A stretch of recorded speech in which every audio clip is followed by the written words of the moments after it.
Interesting question from Country West by God. I hope I've got your username right. It's new to me. You were wondering if they're related to the Indian wild dogs, so the wild dogs that you get in India. And the answer is yes, they're all part of the Canidae family, so they are related. The wild dogs, essentially for us, the African wild dogs, the African painted dogs, whatever you want to call them, are essentially African wolves. They fill in the same niche. They have a very similar, or not very similar, but quite similar social structure, and essentially are the main canid predators out here. And they all stem from one common canid individual ancestor. Look at those ears. Beautiful. I always think of them as Mickey Mouse ears. Where are you now?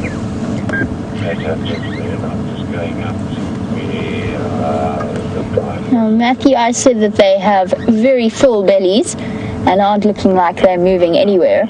And Matthew, who is watching and is 9 years old, Matthew wants to know if I know what they ate today. I'm afraid I don't, Matthew. It happened on the other side of our property, so where we couldn't go and see. My suspicion, just by statistics and numbers, I suspect it would have been an impala. But that's just a guess. And I honestly don't know. It must have been something fair-sized, because they've all got very full bellies. So it isn't like one pack member went hungry. But they need to eat. They can easily and quite happily eat twice a day or 3 times a day. They're opportunists, just like every other predator out here. I must say, the incredibly relaxing atmosphere is tempting. I made it to after midnight. I did greet in the new year, but that's about four hours past my usual summertime bedtime. So I sympathize with their desire to have a quick afternoon nap in the shade of the guarri bush.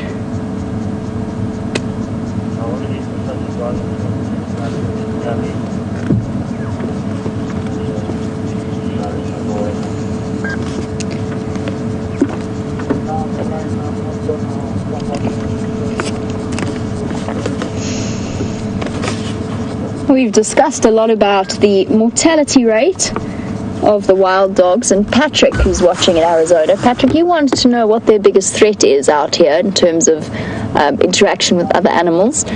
Top of the list is a lion pride, and it does happen. Now, wild dogs go racing through the bush with very little heed to caution. They really just pick a direction and they run in it when they're hunting. And it is actually fairly common for them to stumble upon a lion pride without realizing it, especially since lions spend 22 hours of their day asleep. And if a wild dog pack does come through a lion pride, the lions will go out of their way to kill them. And probably next on the list would be conflict with spotted hyenas, but that becomes a numbers game. So they're very equal on the hierarchy status, and it just depends who's got more. There was that incredible sighting with Scott and myself a couple of weeks ago where a single hyena was caught by the wild dog pack, by the Sands pack, and only just managed to escape intact. Its friend deserted it very quickly, and there was a very, very savage attack. But it could work the other way with hyenas as well, particularly since with only 3 adults, this pack, the 3 adults have to sometimes move off and hunt alone. The pups can't keep up. And if they were left alone and a hyena happened to chance upon them, there would be a serious possibility of a massacre of the wild dog pups. Leopards generally are not quite the same threat level. They might kill a wild dog pup if they had the opportunity, but it's unlikely. It would very seldom happen. The animal, interestingly in my experience, that hates the wild dog the most is an elephant. And it's so fascinating because there is absolutely no threat.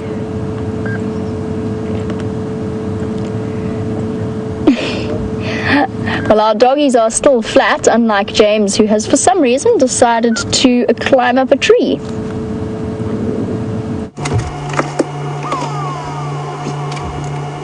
Hello everybody. I'm just doing a bit of gardening out here. You're not sitting on your earpiece. There we go. Liam was just sitting on his microphone. I'm just doing some gardening. Elephant broke this tree, and now I'm going to attempt to cut it off powerfully. It'll take me roughly until January 2016-17 to get it out. It's an enormous piece of wood, Peltophorum africanum. Interesting, good tree this for me today. It's apparently medicinally very effective for use in eye ointments. But an elephant has had a thoroughly good go at this.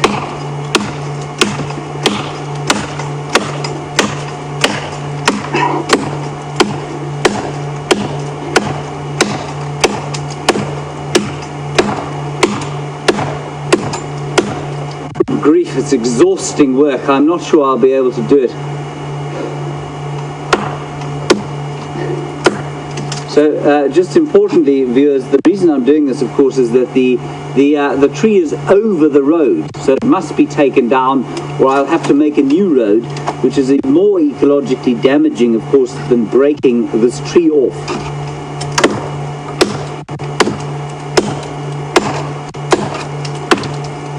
Right, let's go back to Jamie. This is not nearly as entertaining as wild dogs. So I'll see you a little bit later with blisters on my hands. Bye-bye.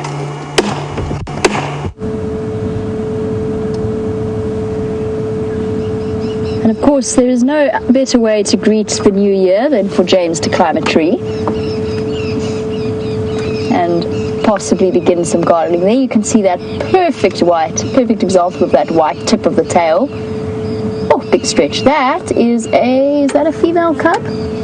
A pup. What? I keep calling them cubs today. They are pups. They are dogs. They are pups. I think that is a female pup. And we might be getting a little bit more interaction here as it starts to cool down. They're waking up. Big dog stretch. It's a little male pup. And it's just myself. Already making his way. And there's space for one. Like There's that submissive posture. You guys up and about? Are you being curious now? Having a sniff around. You mentioned that they are the most effective predators out here. And Sarah, who's watching in Ohio, Sarah, you were wondering if they ever came across something like a buffalo carcass, whether or not they would eat it. And the answer is no. Wild dogs are not really scavengers unless they were absolutely desperate, at which point I wouldn't put any kind of food behavior past any animal. But they far prefer to hunt their own food, and they definitely, if that buffalo carcass is not fresh, then they definitely are going to ignore it and carry on searching for their own fresh food. But when animals become hungry and situations become desperate, then all bets are off regarding the general rules around food.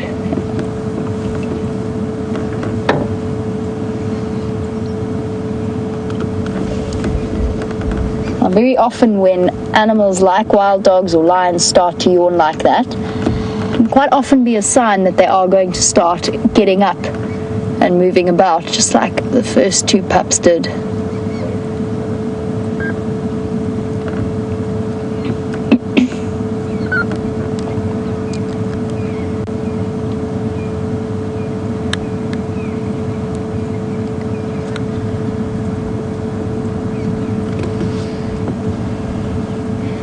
Zoe, very interestingly, you've read my mind.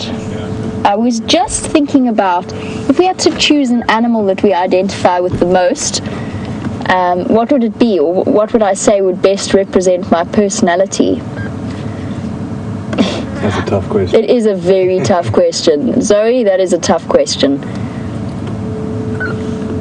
I'm often tempted to say, for me, maybe wild dogs or spotted hyenas. I don't know, it's just because I feel like I identify with them the most. But I mean, sitting with an elephant herd is almost a spiritual experience at times. So it's a really tough one. I don't know, Brian, if you've got any answers about yourself. Zoe, I'm struggling. I will say that the wild dogs and I share a very similar build. So maybe in that respect I identify with them the most. My metabolism works in a very similar way. Chewing on an ear there. Yum. A little bit of sibling interaction. Oh, look at those teeth. Such fearsome predators.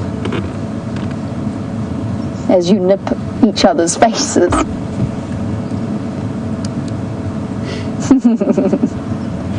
They are so puppy-like.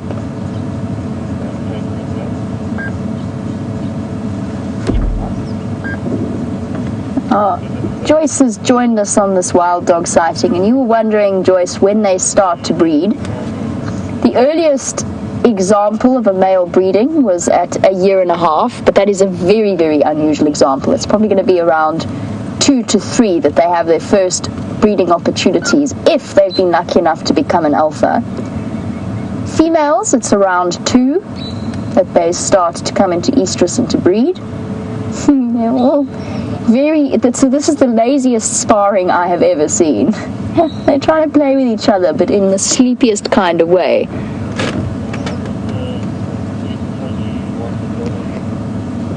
What are you up to, little pups? You're getting restless now. You're playful. Now, in terms of dispersion, it is usually the females who disperse. Oh. That's the meal coming out the other end. Not uncommon for the rest of the wild dog pack to then go and roll in that, but we'll see what happens. So it's usually the females that disperse. They disperse in single-sex groups. Males will also disperse at around sort of 2 to 3 years of age, but usually when it's quite a high number of males. So it's more common for the males to stay in their clans or in their packs, but they do disperse when they have lots of male litter mates. And they disperse. The females don't go as far, the males go further, and it takes them a while to actually find another dispersal pack of an opposite sex that they can then join up with and form a pack. There we go. There, our wild dogs are starting to come alive again.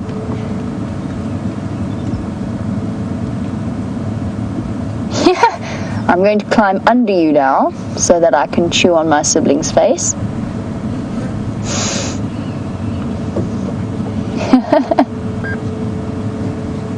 You're a little bit big for that. Someone's got an itchy back on the right.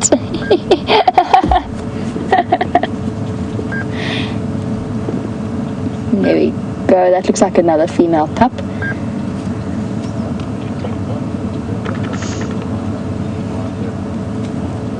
Such fearsome creatures.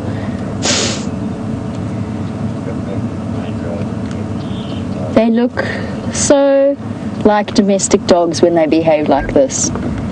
Like puppies playing together.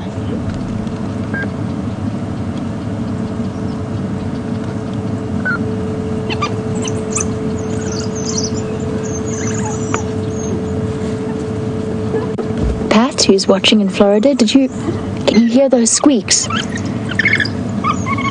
You were wondering about the sounds that they make.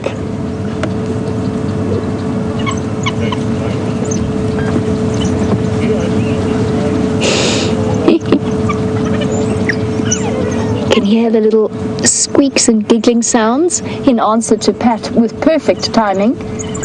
She wanted to know what sounds they make. That squeaking giggle or whining is probably the most common. Where are you lot running off to?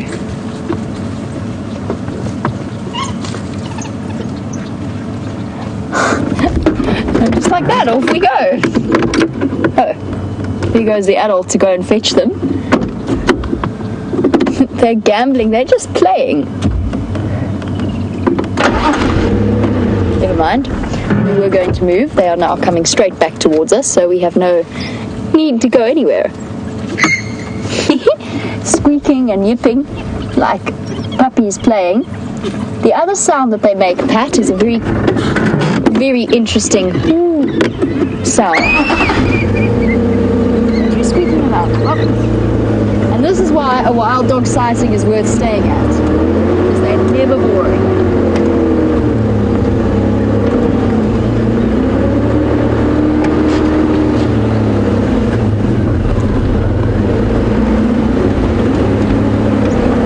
And this is where things get complicated. So I know that James is on his way to help us keep track of them, as it were.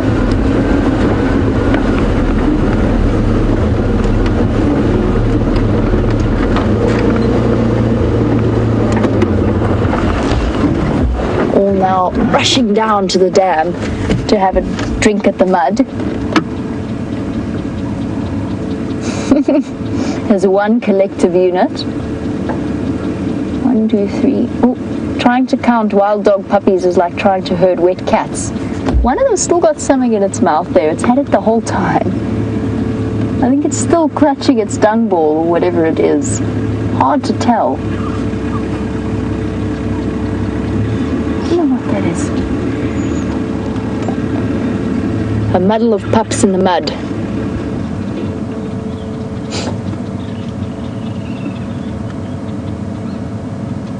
One, 2, 3, 4, 5, 6, 7, 8, 9, 10.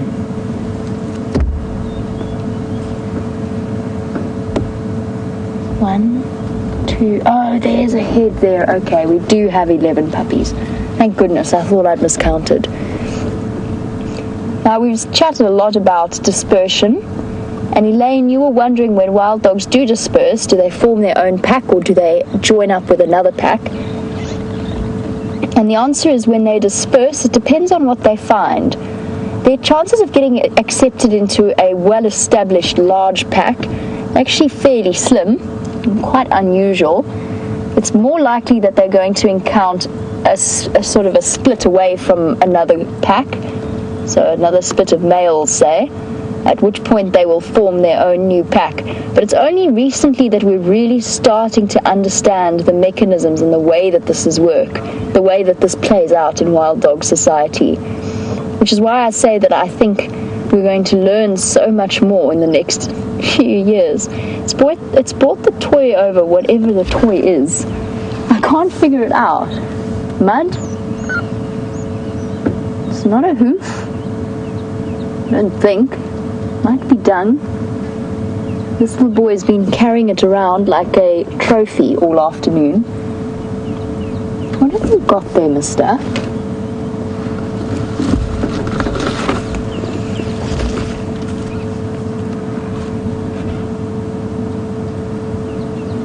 I still can't see even through binoculars.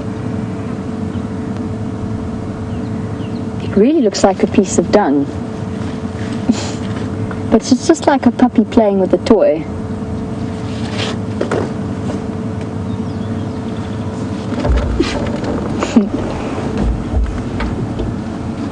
They are beautiful creatures and fascinating to watch. And Isabella, who is 4 years old, you wanted to know if they have soft fur.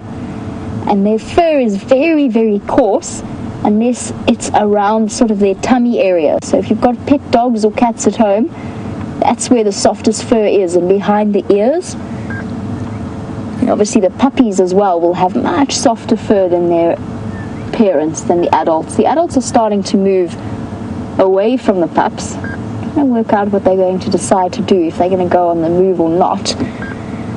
The rest of the pups have stayed at the dam. They're still around here. I'm going to try and... This is where you need eyes in the back of your head to try and figure out what those adults are going to do, if they're going to go hunting now. Looks as though the pups might follow as well. One curious little individual.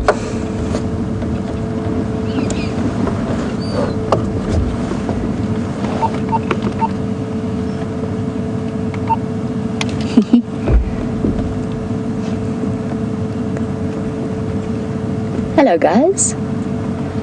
You coming to say hello?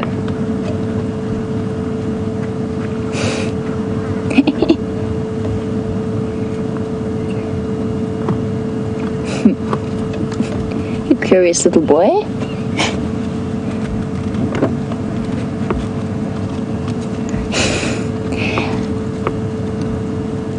Nice to have them walk right comfortably past the car, all covered in mud as they are, dirty little things. Always busy. And we have some suggestions, some very kind suggestions in answer to Zoe's question about animals that we identify with. My suggestions seem to be impala or some kind of gazelle. I have been compared to them before. In fact, the first person to ever do that was my brother, who looked at me and went, "Jamie, if you were an antelope, you'd be an impala." I've also been compared to a steenbok before.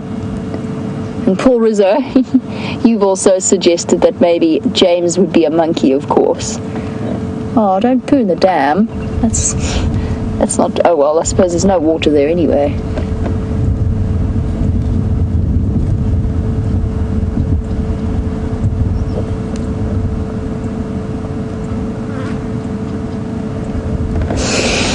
And to continue on to our speculation with animals, Miss Lynn was wondering whether I'd rather be a female hyena or a female wild dog. There's something about the agility of the wild dogs that appeals to me, although spotted hyenas are easily the brightest predators out here. Now, the question is, would I be a high-ranking wild dog female or would I be a low-ranking wild dog female?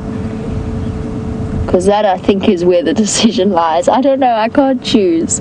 I think probably wild dog, just for the extra level of agility. What do you think, Brian? Would you rather be a female wild dog or a female hyena? I think a female wild dog's less admin. Less admin, that's true. Female hyenas as the matriarchs and this incredible status and hierarchy that they have. Oh, actually, no, I have the answer. I would rather be a female wild dog. Oh, tug of war.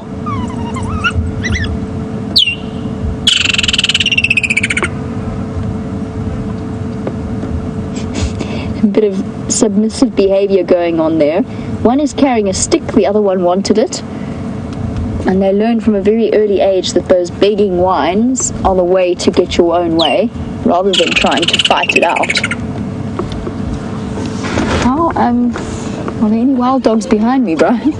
I mean, I'm not going right behind you. No, so I could turn around. They've all stopped fairly close to behind the car, and I don't want to disturb them.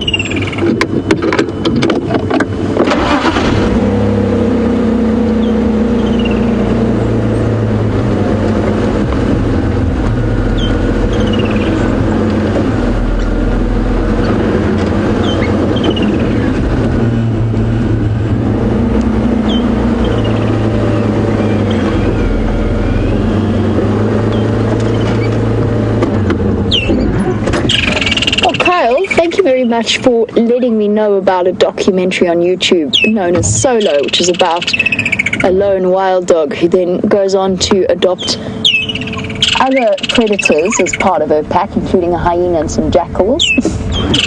Some serious playing going on here. Oh, ouch, that's sore. You can see it's sore. I wouldn't want those puppy teeth around my ear either. Still got a stick.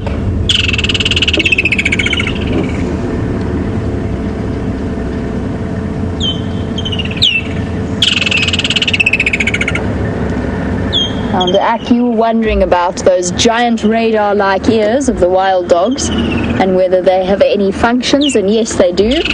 They act like radar dishes to magnify the sound. And we've discussed a lot about why it is that hyenas need that why wild dogs need that exceptional hearing. And the conclusion that most of the presenters came to is that probably one of the strongest reasons is because when a wild dog pack goes on the hunt, they can become separated very quickly. And they want to be able to contact call to each other without attracting the attention of every other predator in the place. So they do very soft whoo calls. So they need those big radar ears to help them to find each other again. I'm just letting one of the landowners go ahead since we have spent so long at this sighting.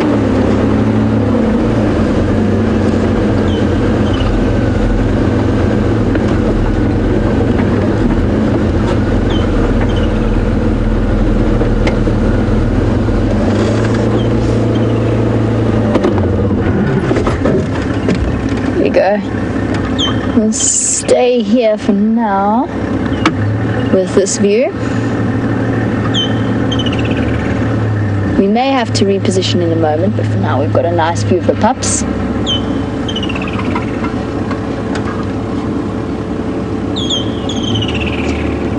Now we had that wonderfully curious little male come up and say hello to our tyre. And Rain, who's watching and is 15 years old, you were wondering whether they will ever interfere with the tyres in the same way that hyena cubs do. Not in my experience. I have never experienced a wild dog pup going up to chew on my tyres. I have had to whack a hyena on the nose before though, but that wasn't my tyres, it was my side mirror he was after. And I really had to draw the line at that.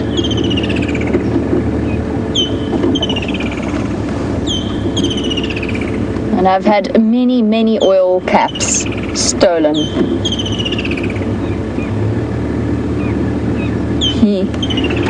Maria, you were wondering about that incredibly vocal bird. And Timothy, maybe, if you are watching, it is a woodlands kingfisher. Gail, you were wondering where it is. It's somewhere behind me. I haven't seen it, but I have certainly heard it the entire time we've been here. We can reposition now. They're lying down again. So Gail, you correctly identified it as a woodlands kingfisher. Yes, it is. They are exceptionally vocal at this time of year. Breeding time.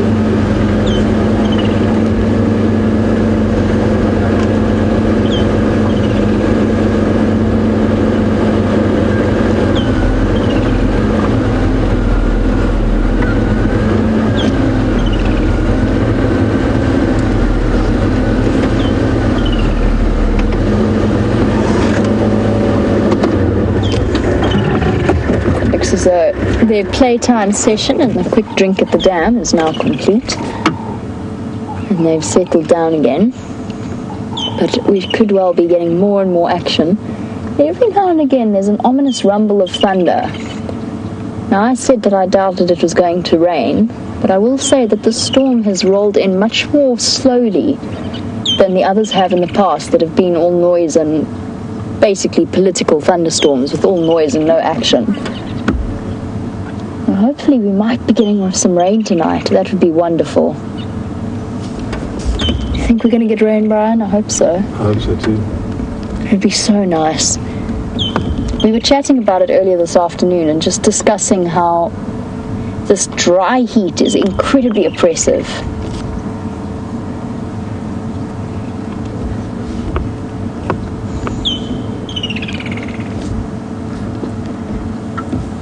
Colin, who is watching from my home city where I was born. Colin is watching in Johannesburg, and I've just actually returned from there. My favorite time to be in Johannesburg is sort of in the mid-December, which is when most people have left to Johannesburg. Colin, you were wondering about prey selection and prey preference for wild dogs. In the Kruger National Park, the statistic is somewhere between 60 to 80% of their diet is an impala diet. And that is because it's a medium-sized antelope and it's the most common. Ooh. Some more sibling shenanigans.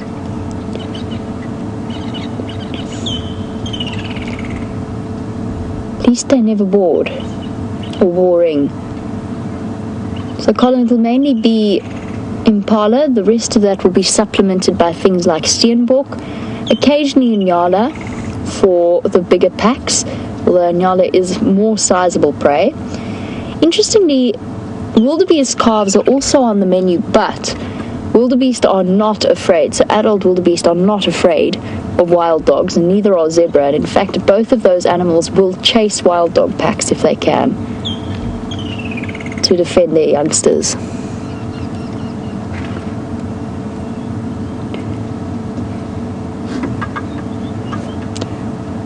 While the pups take a break from playtime, James is at the Djuma Dam and has some things to show you. Things finishing. 3, 2, 1. You are live. You are live. Right, everybody. Sorry you heard the radio going there. I've been struggling with my communication. Geraldine, Fraser Moraketi, they're in the final control. Look at this. Just a wonderful kind of example of what happens when it gets dry. Impala, extremely water dependent. They must drink every day. So they've come to have a drink here. And all of these animals are being remarkably tolerant of each other. From a position where they weren't a little while back, they now seem to be tolerating each other. For a little while, Peter, who you may be able to see there, the hippopotamus, he's back again. For a while, he monopolized this water, and everybody else had to go and drink somewhere else. And eventually, the buffalo persuaded him that they should he should allow them to lie next to him in the water, and so he's done that. Now there's a wildebeest having a drink. The impala have all had a drink, and there is a herd of elephants actually coming up behind us. So I'm just going to get out of the way so that they can come and have a drink too. They're still a way off, but they're going to come and have a drink as well. So amazing how being completely tolerant of each other. And there are also some wildebeest. Not some wildebeest, I actually said wildebeest. What I meant was guinea fowl, which are not vaguely the same as wildebeest at all. Here's the guinea fowl going psst, psst, beep, beep, beep, beep, beep, beep.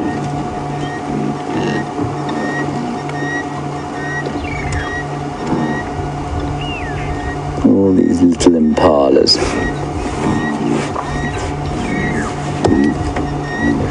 And I think my original plan was to head off towards the... before I do that, look at the two sizes of these two little lambs.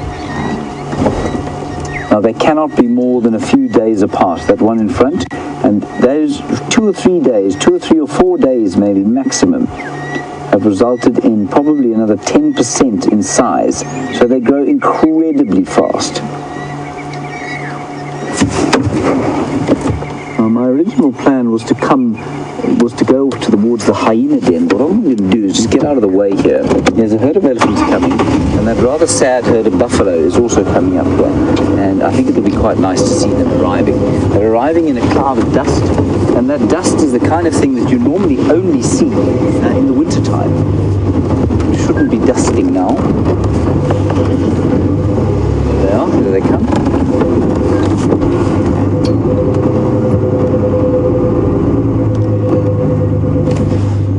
Out of the way.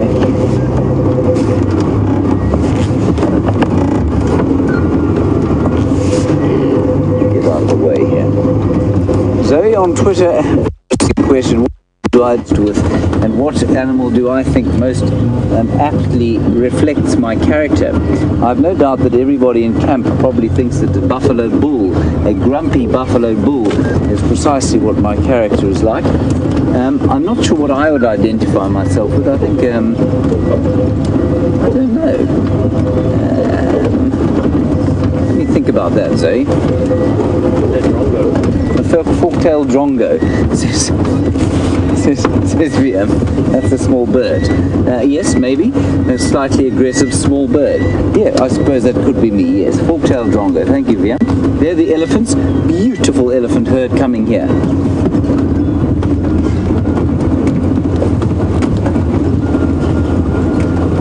Teresa, you say that you see me as a jackal, clever and cheeky, and Ava, you say I'd be a leopard. Ava, you're my new hero. Thank you very much. I'll take leopard any day over fork-tailed drongo. I remember once when I was at Londolozi, we used to play touch rugby every day, and one of the guys there, highly intelligent, one of the funniest men I've ever met, described me as a dashhund, and I could not have been more insulted. A dachshund to me is one of the most offensive kind of dogs. I see the Zumi on the Djuma Dam cam is filming us now. Hello Zumi, how are you? So there everybody is a rare chance to see the actual Djuma Dam cam. It's like like being watched by an unseen eye. Anyway, there are the elephants coming across the dam wall. I think they're probably going to, well, I would imagine they'll come through here and have a drink. I'm not sure why they're going across the wall, but it is a beautiful picture of them going across the wall there. And please take some screenshots of that if you'd like to. Lovely to see them walking in a line, as Geraldine says. And Michael, you hope the elephants break into a run as they get to the water. It will certainly result in a great conflagration. There will be buffalo exploding out of the water, a hippopotamus very upset. And that little herd of buffaloes following on with the elephants. Here come the elephants. This is fantastic. Look at them going down the dam there. Can you see them down the wall? And so often you think to yourself when you're on foot, if you see an elephant, you look around, you find something like a high termite mound that you can climb, and you think, well, there's no way an elephant will be able to get up there. They are extremely dexterous, a lot more agile than you think they are.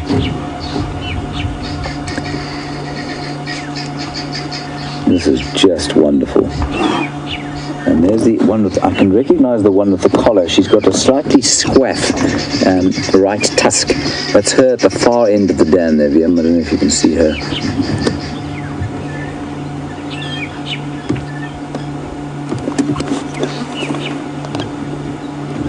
This is wonderful. And you may notice also how the light has dropped. And that's because there is an enormous grey cloud building behind us. There was some lightning. Unfortunately, it's now depressing and starting to look like it's dissipating.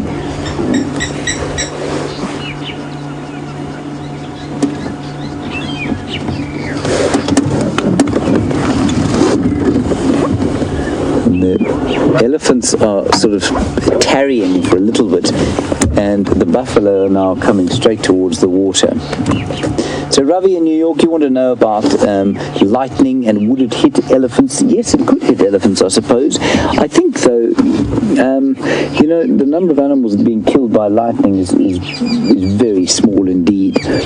And I think more likely it would be smaller animals. So, you know, if a lightning strike was to hit a place like Quarantine Clearings and there are a whole lot of baby impala there in close proximity, and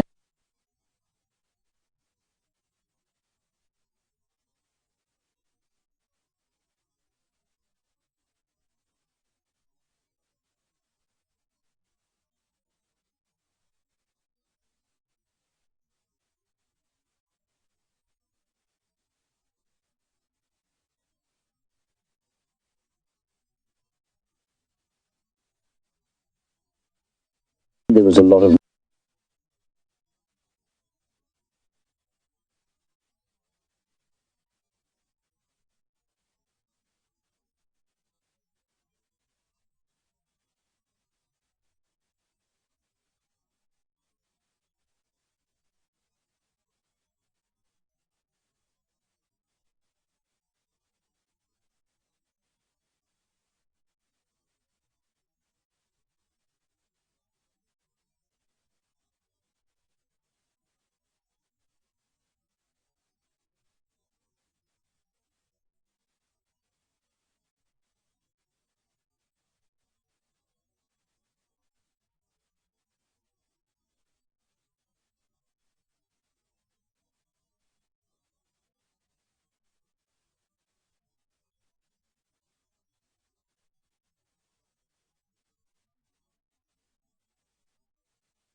wonderful sighting here.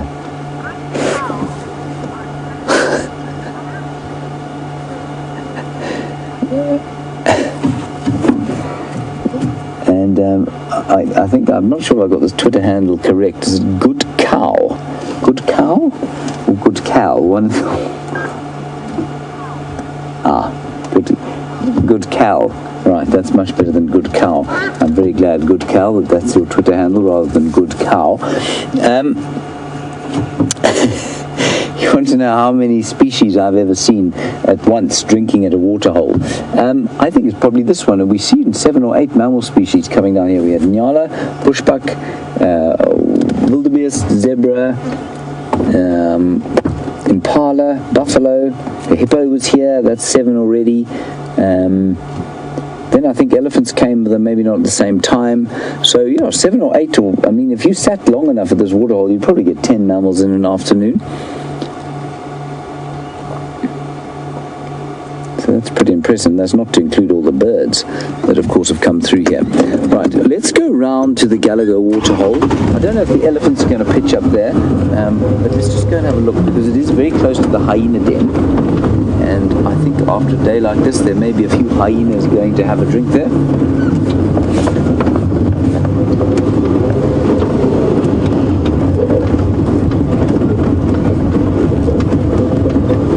There's 2 buffalo here. They look like they might have a bit of a fight. Watch this, watch this. Look at this. One of them very, very disappointing. Carla, a lovely, lovely question from Holland. You want to know, can you tell the difference between a mock charge and a genuine charge with elephants, other than the fact that the genuine charge doesn't result in a contact or follow through? Carla, it's a great question, simply because it's a source of heated debate amongst guides and naturalists. As far as I was trained, and as far as I have trained others, and as far as I'm concerned, there's no such thing as a mock charge. If an elephant turns its head towards you and runs towards you, it's saying, go away, you're irritating me and I don't want you around. And so that's not a mock charge, it's a charge that is saying, go away. Now the difference between that and a charge that is going to make contact, you can actually tell the difference, yes. It's normally an elephant that is warning you, as opposed to coming for you, is going to stick its ears out and make a noise and lift its head up, and then if it's coming properly, it'll fold its ears back, it'll come, it might scream, it might be completely silent, but it'll tuck its trunk in and come at you with its head, and so that way you can tell the difference. But a so-called mock charge can very easily turn into a genuine charge like that. So, it's no good watching an elephant if it comes towards you with its ears out like that and its trunk up, and you say, well, it's just a mock charge, it's not really being serious. If an elephant is doing that, it's being serious. It's saying, go away. I don't want you around. It might then move away itself, or it might decide that you're irritating enough for it to come and chase you. So it's one of the major things that I've always taught new guides, is that if an elephant is giving you that sign, it's not mocking. It's being genuinely upset about life, and it wants you to go away. Now, Alana, just quickly look here. I know you were asking about male buffalo. That is a male. Obviously, he's got a bit of a squonk horn, but you can see very clearly there that the boss, the helmet on the top of his head. And this is the same herd of buffalo that we were watching, of course. And that is we had a question about the bits and pieces of the horn that have fallen off. Well, I think that's more a deformation than it is that kind of keratin sheath that's moved off. The elephants are just crossing the road in front of us. Beth, you're in Boston. You want to know if I've had a close encounter with elephants? Yeah, a few times. I'm generally pretty careful with them, and so I've never been hit by an elephant before. Oh, sorry, with buffalo. Close encounter with buffalo. Beth, I've had plenty of close encounters, none of them particularly threatening. So I've been walking through the bush, looked around the bush, and there was a buffalo bull sort of sitting and chewing his cud and watching me, thinking, you do know I'm here, don't you? And they've normally got up and moved away or just stared at me. Certainly in the camp I used to live at Londolozi, you'd find buffalo in the camp all the time. Right, now just here's an example. That is a young elephant, and so I'm not going to be particularly worried about it. But that elephant is saying something to me. And it's saying very clearly, I'm not comfortable. Right?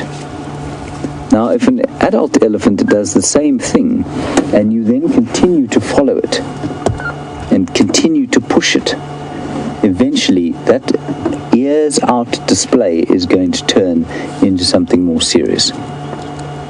Now, a young elephant like that's not going to charge anybody because they're a bit nervous and obviously not big enough. So, Beth, in terms of, I have been hit once in the back of the car by a buffalo, and that was after the buffalo was being harassed by lions, and it turned and just sort of shook its head at the most obvious thing, and that was us, and it just bashed the back of the car. But on foot, I haven't ever had really a particularly close call with buffalo, no. I've been very close to them on foot, normally in a tree. You can climb a tree. If a herd of buffaloes walking towards you, it's the most wonderful experience. If you can predict where they're going to walk, you go and you climb a tree in their path, and they just walk slowly towards you, and then they kind of smell around the tree, and they don't really know what's going on. And if you're high enough up, if you're high enough up, then they just ignore you completely. They don't know you're there. That looks like a rain cloud.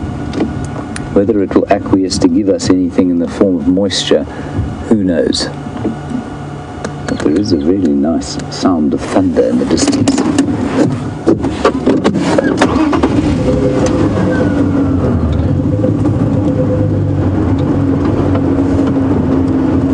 That's an interesting question from Alana on YouTube, a new viewer. Alana, you want to know if a baby elephant that was hand raised would ever be adopted by a herd of wild elephants. I don't know. I'd say it was possible. I wouldn't say it was definite, but I would say definitely possible. Remember, there are going to be very, very few reserves that will be prepared to take a hand-reared elephant if they've got wild elephants. So we're just going to gently kind of make our way around to the Gallagher waterhole. My plan was to go to the hyena den, but I think it's getting a bit dark to go there.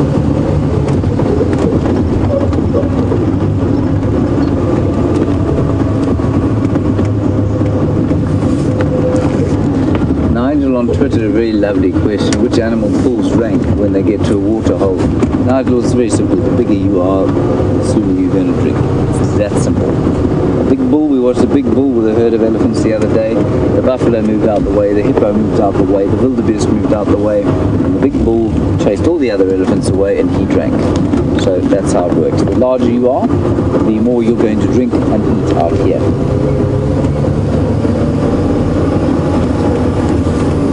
Some more buffalo through here. We really haven't had an action-packed drive. To have spent that amount of time with those spectacular wild dogs is just so very special.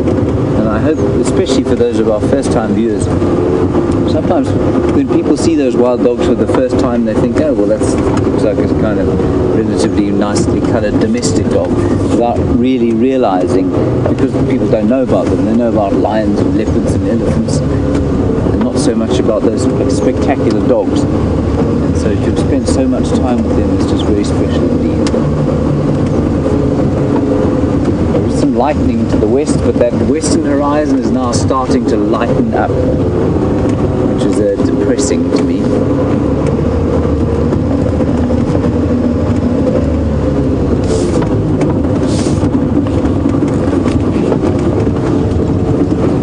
And Monique in London, very nice question. Difference between a buffalo horn and a rhino horn. What is the difference in the makeup? Little rabbit. Well, not a rabbit, a hare. Scrub hare. Can you still see him there? You got him? Monique, while we look at that little scrub hare that was right next to the road until I disturbed him, the difference is not very much.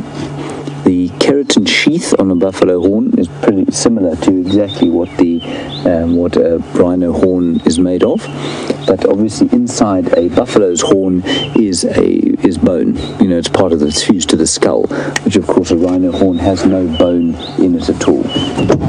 It's all just that keratin, that hard mass of keratin. Certainly there's been talk of trying to convince those who use rhino horn as medicine to just use cattle horns because, you know, it's a very similar substance. You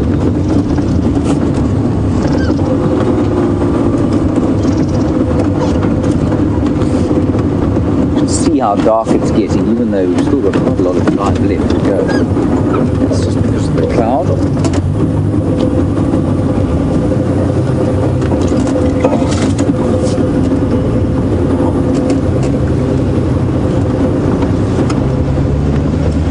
That other water hole is just over here. I'm sure that, ooh, big lightning, there is some rain there.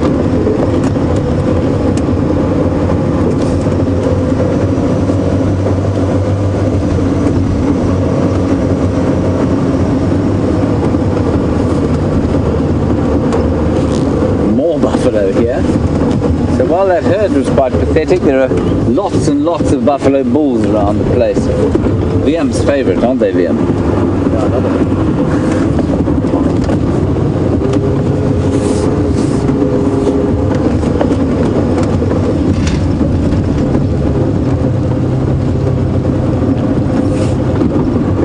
Regina, very nice question. Well, we look at these buffalo and often described as old bulls, and you say we often see old male buffalo. Where are the old females? Regina, the old females are still in the herd. They remain in the herd. Let's just get around here. I'm just going to have a quick look to see if the elephants are coming this way. Otherwise, we'll just watch these buffalo drinking, and then we'll press on. So I'm going to stay relatively close to home at this stage, given the state of the clouds. You obviously can't smell what I can smell, but there's a very comforting smell of a wood fire burning, and that's just at Gallagher Camp, which is right in front behind this waterhole, of course. So peaceful when you turn the engine off.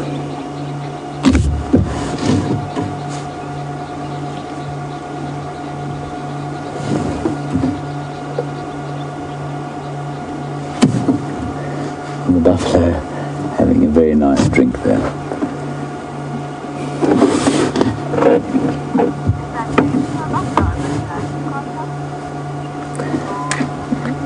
Geraldine is making an amusing joke. She obviously doesn't think that I'm a leopard or a jackal. There's a bushbuck alarm calling through there. She thinks I'm a buffalo. There's a bushbuck alarming through there, just went whoa. And so the impala, I think, is moving to see if it can see anything. See if it can smell anything. We cannot get a vehicle into that block. I've walked it many times. So there's the impala taking a bit of fright.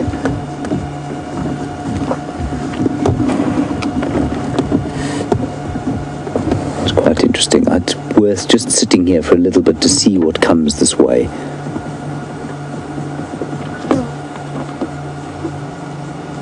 I also think, you know, we had that question about the old buffalo and where do the old cows go. I think a lot of the times that we call groups of Duggar boys or buffalo bulls old bulls, I don't think it's necessarily always true. Sometimes they're not that old. Sometimes it's just that they're sick and tired of trying to follow the herd. And I think they're very happy just being on their own, away from the threat posed by being around the kids, if you like, and the cows. Because, of course, lions are far more likely to go for a young buffalo than they are a buffalo bull. And so to be around a herd inevitably puts you in harm's way.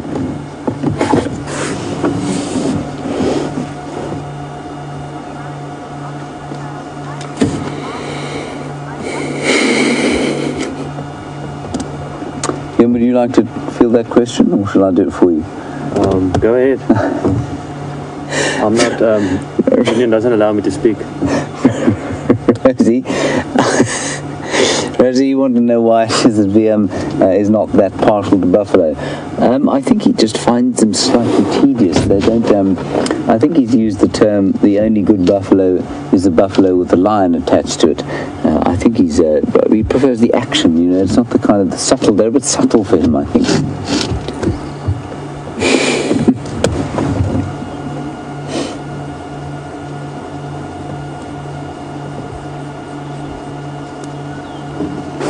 You've seen the bird there, James? Mm-hmm. What's that? I'm reaching the last few moments of our sunset safari in the sort of last half an hour. Coming to the end as we started our show.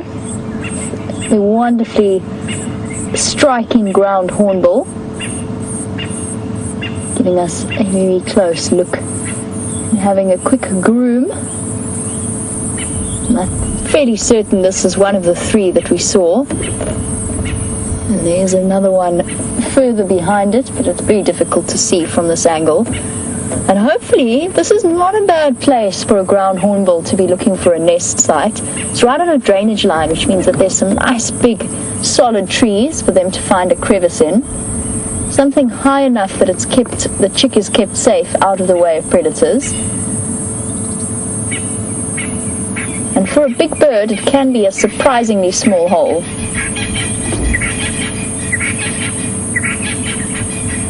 And Rasco, yes, you can make artificial trees for nesting holes for ground hornbills. As I said, they are pedantic about where they nest, and therefore one of the approaches for some people, for conservation industries, is to provide them with a false nesting box.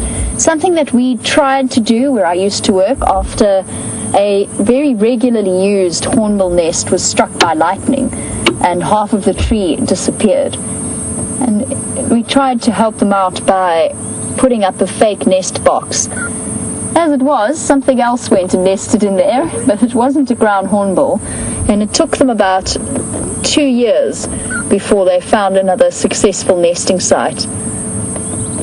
But you can use artificial nests. Some people use plastic drums, which they tend to avoid, in my experience. And some can use wooden boxes, but it's very difficult. They're picky creatures about where they nest. Now, we've chatted about this before, but ground hornbill lay 2 eggs. The second egg is essentially an insurance policy in case the first egg doesn't hatch. And as soon as the second chick does hatch, because it hatches a couple of days after its sibling, it inevitably dies. It is either bullied by the older chick or simply outcompeted in terms of begging for food, which is why because they are so dangerous, endangered, a lot of conservation practices, and there's a very big project outside of Pretoria that takes in the second egg and incubates it and then hand raises the chick, but it hand raises it in a way that it doesn't bond with its raisers. So gloves and puppets and pretending to be a ground hornbill before being released into larger enclosures with other ground hornbills to teach the young chick how to function on its own. And then they are re-released into appropriate sites. And slowly the organization is trying to re-establish them in their original range. It's a process that's going to take a very long time, though.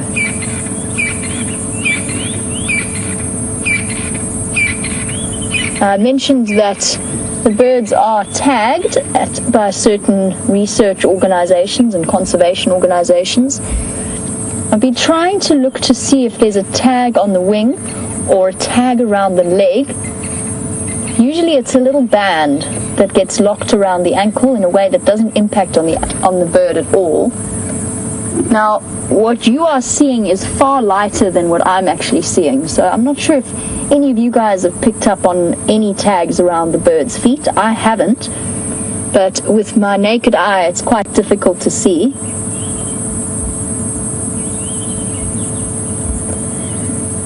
Well, hopefully these guys are going to stick around in this area and we'll be able to monitor them, and they'll become more and more relaxed. They're actually quite skittish for Kruger ground hornbills. But hopefully if they stay with us and we spend some time very carefully habituating them to the presence of the car, we might be able to see.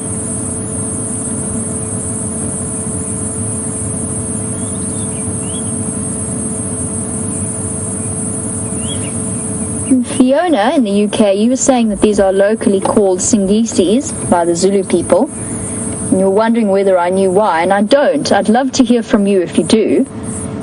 The only word I know for them is Ingatutu, and I must confess my grasp of languages, it's one of my weaknesses. I don't learn languages easily, but I know them as the Shangaan term, which is an Ingatutu, and that's an imitation, that's an onomatopoeic name of the sound that they make.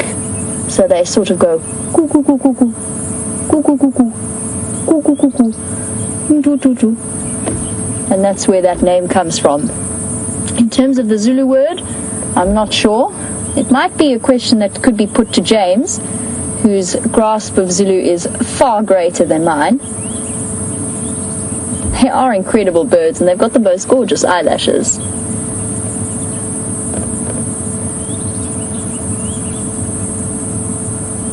And Shaw's Gate cameras, it is indeed a very, very big bird. I'm just going to quickly look up the weight.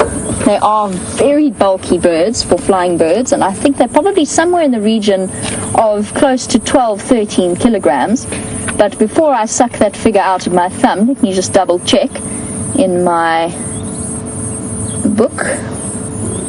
286. It should tell me how much exactly they weigh. They're very tall birds with incredibly powerful beaks. Quite incredibly unique creatures. It says it's 1 meter high, but it hasn't given me a weight, which is a bit disappointing. I suggest they're somewhere in the region of between 12-13 kilograms, if not more, which puts them in the, what is that, about 26 to 30 pounds of bird. Very bulky creatures. This is a male that we're looking at. You can see with a slight bulge. It's known as a casque on top of the bill, and it's a resonating chamber, and it's something that is more prominent in the males than it is in the females.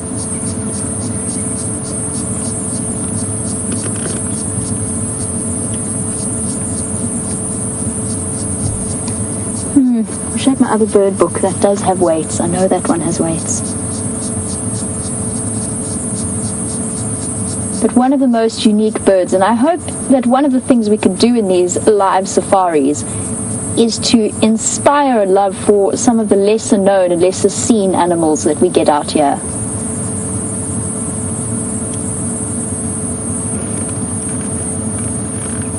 And speaking of unusual birds, Dorothy, you were wondering if we ever see shoebills here. No, I have yet to. My sole experience with shoebills has been watching them on television or looking at pictures of them. It's still one of the ones that's on pretty high up on my list. An incredible looking bird, for those of you who don't know what a shoebill is. Just trying to find you a picture quickly.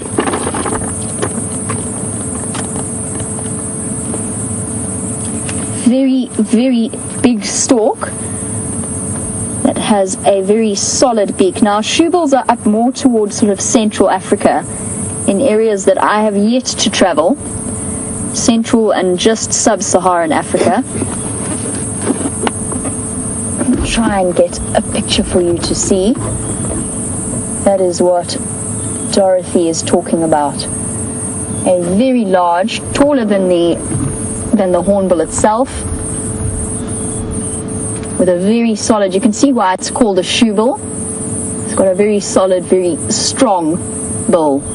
It lives around swamps and in papyrus reeds, so not generally the habitat that is suited to them here. And as I said, if we look at our distribution map, this is the whole of the African continent, and they really are fairly limited in terms of range. Interesting creatures. I did have one very, very strange dream, which I will share with you, and please don't judge me on it. After watching a wonderful episode of Africa with the shoebill and the way that they turn their heads in a very curious way, I had a dream about a shoebill in psychedelic colors that was giving me life advice in the form of sort of cliches and proverbs. It was very, very strange. Please don't judge me on it. My mind works in odd ways at times. I still don't know for the life of me where that came from. But it was in psychedelic colors, and it was my coolest encounter with a shoebill. Oh. Off it goes.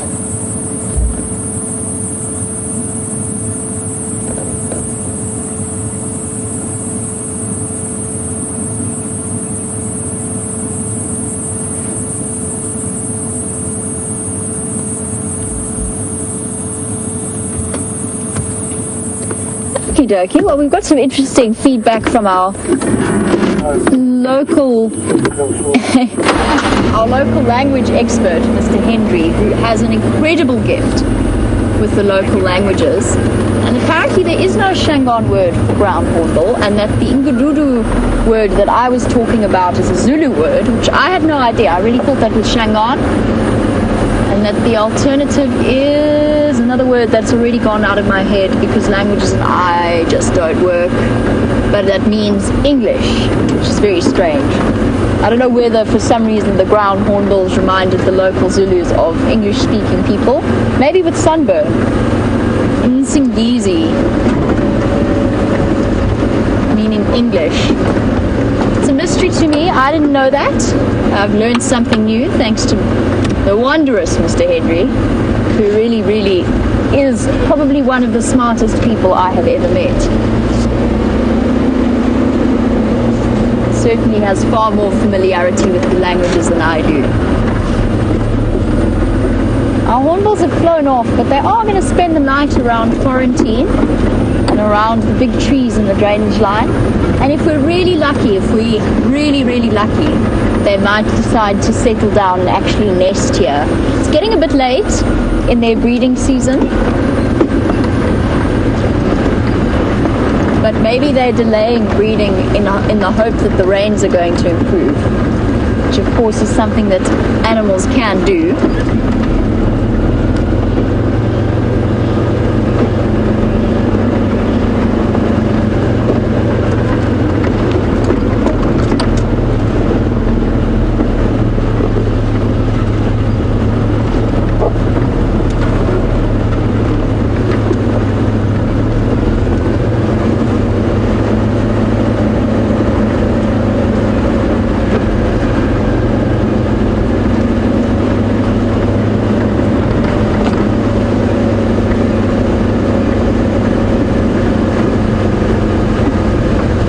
Interestingly, we've got some feedback about the size of the southern ground hornbill.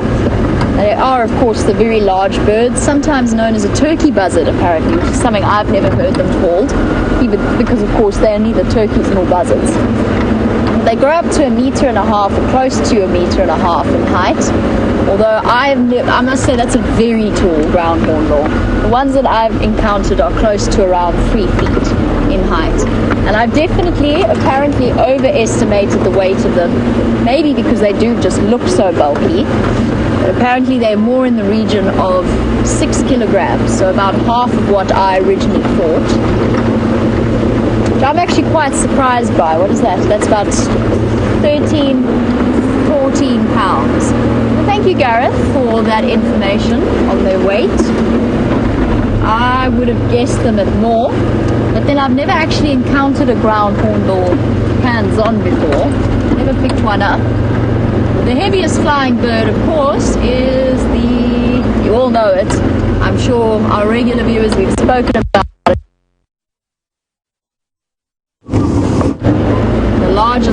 The heaviest flying bird at around up to 17 kilograms. It's about over 35 pounds. Enormously heavy bird.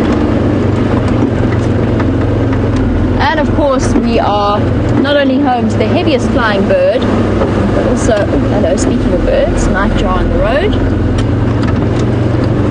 but also the largest bird of any species, which is the ostrich. And we do get them out here. It's unusual to see them in this particular part of the Sabi Sands. It's not quite the right environment for them.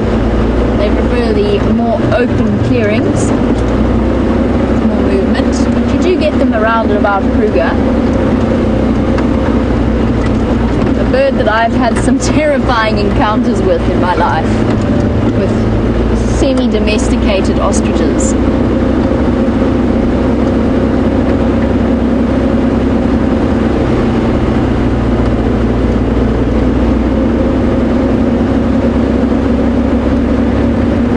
Wow, what a wonderful way we've had to start out 2016. Hey Brian? It's been pretty good.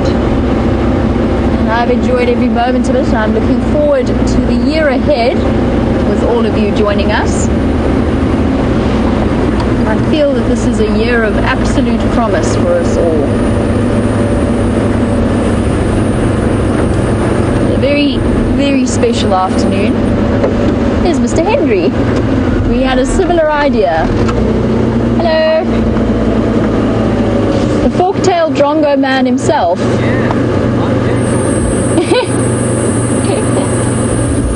Alrighty. Well, we'll say goodbye. I'm sure that you will see him shortly.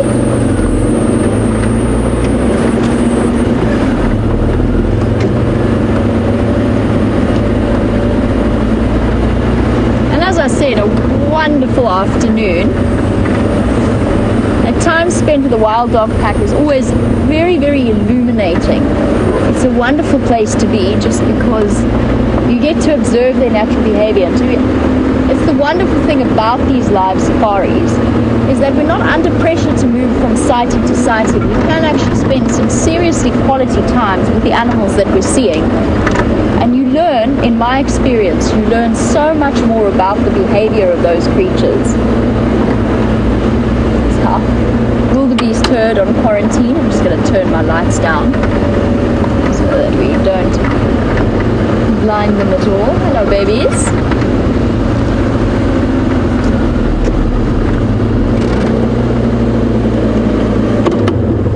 Settling down for the night, entering their first year of the world. This herd has done phenomenally well, considering. To have 10 offspring, even at this age, is particularly impressive. And I feel quite attached to this particular wildebeest herd. I've spent a considerable amount of time. And in the 2 weeks that I was gone, they appear to have produced several more offspring, which is incredible and nice to see them all back together again. Well, thank you very much for joining us for this afternoon sunset safari on the first sunset safari of 2016. And as always, a big thank you to Brian. And a big welcome back to both VM and to Kirsty. It's wonderful to have you back on board with us once again. Well, we look forward to the year ahead. I hope that you had a wonderful New Year's Eve and a wonderful New Year's. And we will catch up with you tomorrow for the sunrise safari. Head across to James for the last few moments. Bye-bye for now.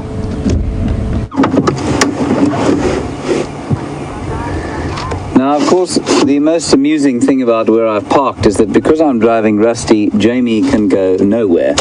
Rusty will have totally blocked the signal that she has on her car, and she will be unable to go anywhere, which I think is a very, very funny joke indeed. Yes, I have sabotaged you. And last look at the wildebeest over there.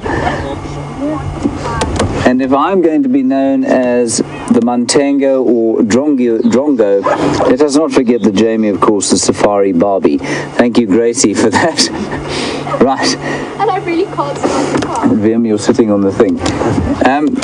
Thank you, everybody, for your kind questions and comments today. It was a marvelous afternoon, and like I say, a real privilege, especially for our new viewers, to spend that length of time with those wild dogs. Wonderful stuff. Thank you, Brian and Jamie. Well done. Thank you. Yes, thank you, Geraldine. Well done. And Kirsten is back, of course, in the final control. But a big thank you, of course, to all of you for your interaction. And VM, back from leave. Thank you very much. We will see you tomorrow, hopefully bright and early, 0500. See you then. Bye-bye.